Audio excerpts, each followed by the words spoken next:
Well, I knew going into this that there was going to be a lot of newness, both in the scale of the production, from the idea of production value, as well as the the diverse amount of technical elements.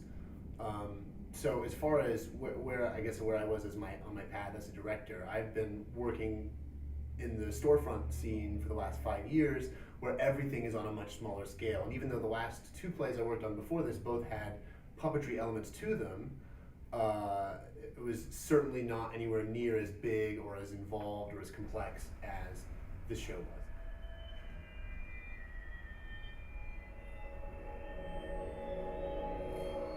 The fact that the dream-giving characters in the book are described as very small. And I worried about that in writing the play because I kept trying to think of how they would stage that and how they would make the creatures appear small.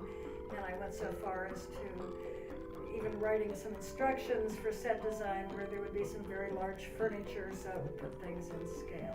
But then I discarded all of my ideas about that to let the various theater directors do it themselves. And there's two different worlds. There's the dream giver world, and then there's the human world. So how do you effectively navigate from one to the other? I was jumping in with both feet and didn't really know how deep the water was.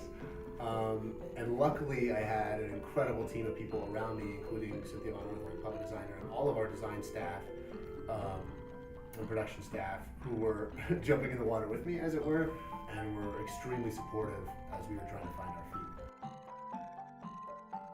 I think the challenge for me was to try to find a way to make the projections that come from the front work onto the stage and integrate that into the scenery, as well as find a way to make the fabric work from behind for the considerations of the shadow puppets.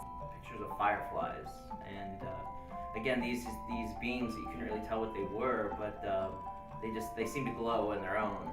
All characters have to be multifaceted, and they have to show many different ways in which they behave so that they're more human, and otherwise it becomes a caricature. And I'm really worried about that with Fastidious, because she could so easily be just sort of like this really cranky, horrible person. It's fun to have the opportunity to go through these multiple moments of real challenge and real fear. I think that is a huge part of the play and a really fun challenge throughout. I guess the process of going through Gossamer and leading a play from its inception 6 months later now to opening day tomorrow.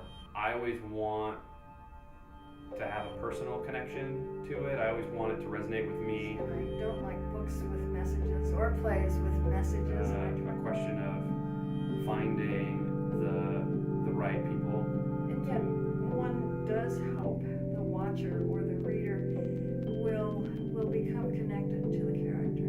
Going into my next process, I will have a lot to draw on